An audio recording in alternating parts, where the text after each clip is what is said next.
Hoxe temos o gosto de contar coa presenza do Seixo, unha persoa comprometida na defensa da nosa lingua, da nosa cultura en xeral e do noso patrimonio ecolóxico, como demostra no seu recente libro Animais, do ano pasado.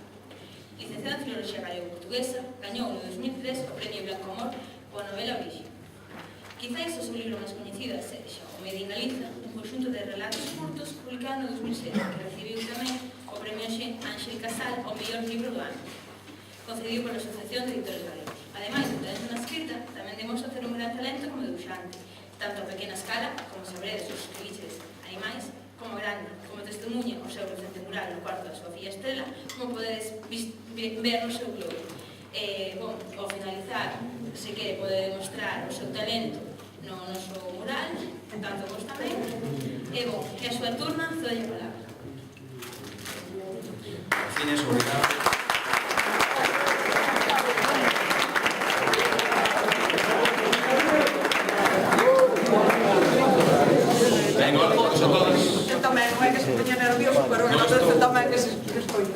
Non estou así moi afeito a falar polo micro, entón se vexo que me poño así como moi incómodo, deixo un lado e sigo falando así a voz. Vale, de acordo? Nada, moitas grazas por terme convidado a compartir esta primeira festa da lingua. É un placer ver tanta xente xunta, ademais reunidos polo motivo que hoxe nos vai facer falar un pouco sobre lingua. En principio eu vou vos contar un pouco algunhas historias así da miña propia experiencia en relación ca miña situación lingüística. Sobre todo tamén vou falar de cousas que vivín cando tiña a vosa idade, de cousas que estou vivindo agora como papá tamén. E despois quería facer con vos algunha historia así un pouco máis alternativa, porque quería falar sobre a relación entre a sexualidade e a lingua, entre a parapsicoloxía e máis o idioma, entre a hipnose e a lingua galega. Entón, despois, se xuntan así as circunstancias idóneas, incluso podemos facer así unha especie de mostra do que sería un experimento que eu chamei o método de hipnose para falar galego. Vale, parecemos? Sí? Contos. Ben, mirade. Quería comezar propondo-vos un reto. Simplemente que imaginedes unha cousa. É dicir, imaginade que tedes un bolio ou un rotulador que debuxades a alguén. E de lo facer mentalmente. De acordo? Eu vou falar dunha persoa e vos ides imaginar esa persoa. A roupa que leva, o pelo, como son, se leva chapeu ou se non, de acordo?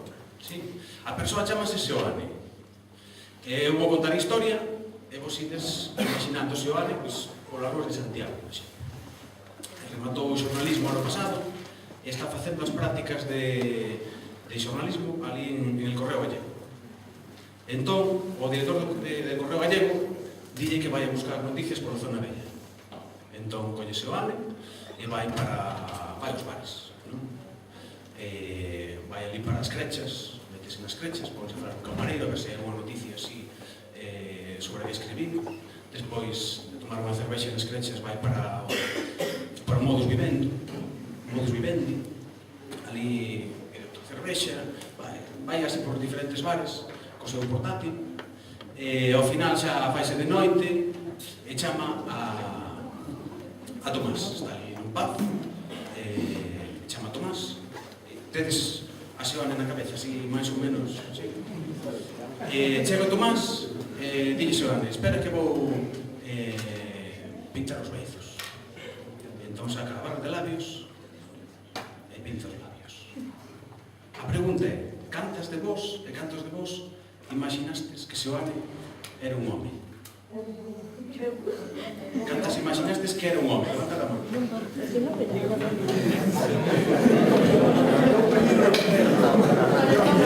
E cantos de vos imaginastes que Seoane era unha muller? Imaginastes que Seoane como unha muller?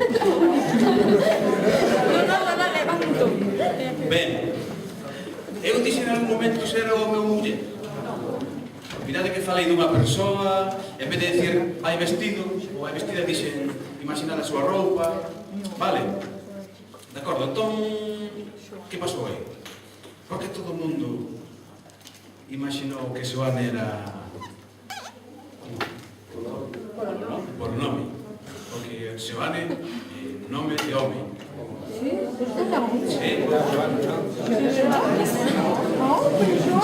Se en vez de Xoane dixese González, imaginade, vai González. Eso, eu tamén. Xoane, ben, mirade, este é o comezo dunha novela de Marilar Aleixandre. E nas primeiras, eu cando empecé a ler a novela, durante 20 páxinas, imaginei a Xoane tamén como un home. E na páxina 20, pois, descubríase que era unha muller, non? Entón, a miña reflexión foi, vaya, se tive aquí un proxecto machista, e pensei, pois, que por estudar xornalismo, traballar no xornal, vender cervexas nun bar, non ser unha muller, non? Outra cousa, vou vos pedir que imaginedes outra cousa, vale? Vou dicir unha palabra, e vou rapidamente decarte esa palabra e imaginar outra palabra ou o primeiro que me veña a cabeza. De acordo? Eu digo plas e vos imaginades plas, ou que sexa. A palabra, imaginade que está escribindo un poema, por exemplo, unha canción, vale? A palabra que vos vou dicir é corazón. Imaginades? Corazón. Vale? Está, máis ou menos. Ustedes todos aí unha palabra, un papel. Ben, cantas de vos imaginastes corazón de melón? Corazón roto? Corazón vermello? Corazón amor? Corazón, bueno, paixón? Ben, que pasa? Son adiviño, Por que estou dicindo estas palabras e hai xente que... Son típicas. Porque son típicas, vale? Son palabras típicas ou tópicas, non? Cando a xente se pon a escribir, o primeiro que ven a cabeza, moitas veces son os tópicos. Alguén imaginou o corazón latino? O corazón partido? Porque a xente...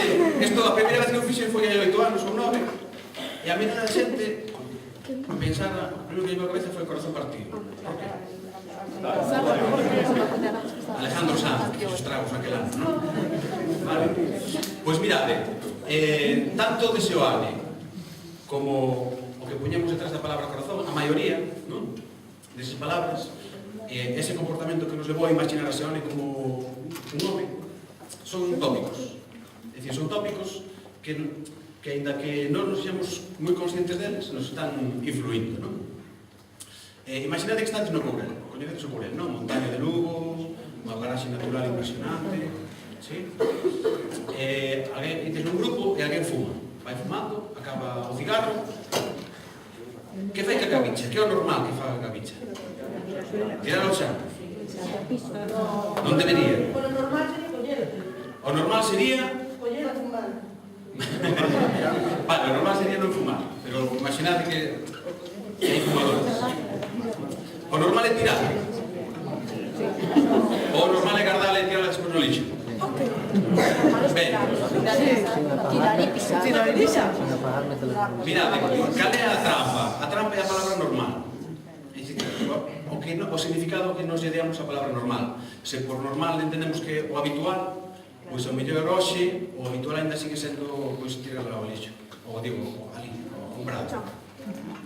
Pero o mellor dentro de 20 anos xa non se lle ocorre a ninguén. Imaginade que parque natural, e xa hai unha conciencia ecolóxica pola cal a ninguén se lle ocorre tirar no chan. Vale? Entón, mirade que esa palabra de normalidade varía moito segundo a situación social, non? Ben, pois, ca lingua pasa algo semellante. É dicir, hai unhas forzas sociais, non? Que configuran unha serie de tópicos, non? Que moitas veces reproducimos sen ser conscientes.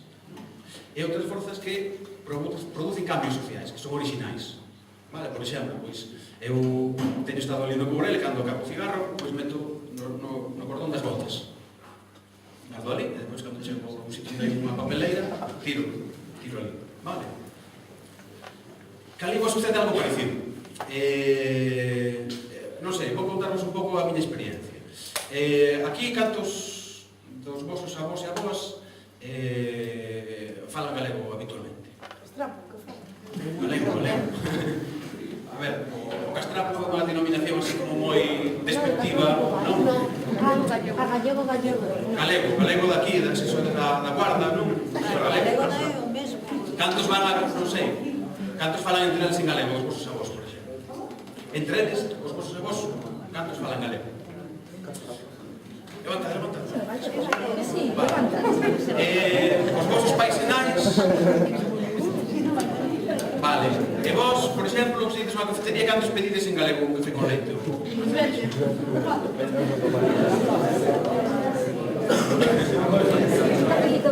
Vale. Ben, mirad, non? É dicir, aquí ainda se mantén bastante, pero hai sitios onde, pues, por exemplo, a xeración dos avós e das aboas, a xeración dos netos, hai un descenso así moi acusado, non? Eu, por exemplo, eu falei en castelán, a mí educaron en castelán, e empecé a falar galego aos 17 anos, aproximadamente, non? Era daquela fumo que se chama neofalante. Escutastes algo veces o de neofalantes? Bueno, a xente que se pon a falar galego normalmente na adolescencia ou cando son adultos. Entón, un pouco o que vou falar hoxe vai ser sobre esa experiencia lingüística persoal, pero tamén social, un pouco así, cousas que saíron no libro, este de Made in Galiza, algunhas historias que apareceron aquí e outras que vivín tamén despois, non? Por exemplo, intentei explicar moitas veces por que dera o paso a falar en galego. Até que un día acordei. Eu debía ter 13 anos aproximadamente e deime de conta, o sea, recordei un episodio dun día das letras galegas. Eu vivía en Noia daquela. Antes o día das letras había aulas, había clases, non? E facíanse moitas cousas nos institutos, nos colexios, non? E aquel día a profesora de lingua galega chegou á aula e traía un tabuleiro debaixo do brazo de madeira, traía un vaso e traía unha vela, non? Entón dixo, rapaces, rapazas, é que agora vou falar de parapsicoloxía, e só mellor dixo, rapaces, os meus compañeiros dixeron que non fixera isto con vos, pero eu non vexo mellor forma de comprender o pensamento de Castelao que falando con el. Vamos facer a Ouija co espírito de Castelao. Sabedes o que é a Ouija, non? Entón colleu, dixenos, baixade as persianas. Baixamos as persianas, apartade as mesas e as cadeiras. Apartamos ali, sentade no chan en círculo. Sentamos en círculo aí no chan, démonos as mans, ela prendeu a vela e apagou as luces. Entón dixo a mí, José Luis, porque eu daquela chamame José Luis, depois galiceiro, non? José Luis, pon o dedo encima do vaso. Entón, deu a volta ao vaso, e puxo o dedo encima, e ela puxo o seu dedo tamén no lado, non? Entón empezou, Afonso Daniel Rodríguez Castelao, pai da patria, irmão Daniel, estivo así como 2 minutos, non? Imagina, salidos así, claro. E dali un pouco dixo, Castelao, estás aí? Entón eu sentí así como unha enerxía, unha vibración no meu corpo, e o vaso moveuse ao lado ese, e parou aí, sí. Entón dixo, profesor, estamos falando con Castelao, alguén quere facer unha pregunta? Só recordo dúas, estive falando todo agora, pero recordo só 2 preguntas. Alguén preguntou, Castelao, está por aí Rosalía? E Castelao dixo, está con Aurelio Aguirre na Alameda dando un paseo. Isto non aparece nos libros de literatura, aparecería nos libros de literatura rosa. Dicían que Aurelio Aguirre era o amante de Rosalía, entón por respeto a Murguía, que era o seu marido, non se conta moito, non? Pero isto confirmou. E despois alguén preguntou, Castelao, que música che gusta? E entón dixo Castelao, o Rolling Stone. Bueno, estivemos falando con Castelao toda a hora, non recordo máis, mas ao final a profesora dixo, o mellor, quere Castelao facernos unha pregunta a nos. Entón, collou Castelao e dixo, e vos falades galego? Entón, ali que noia, aquela todo o mundo falaba galego. Sí, eu tamén. Eu casi sempre, eu moi ben, sí. Eu quedei calado. Pero Castelao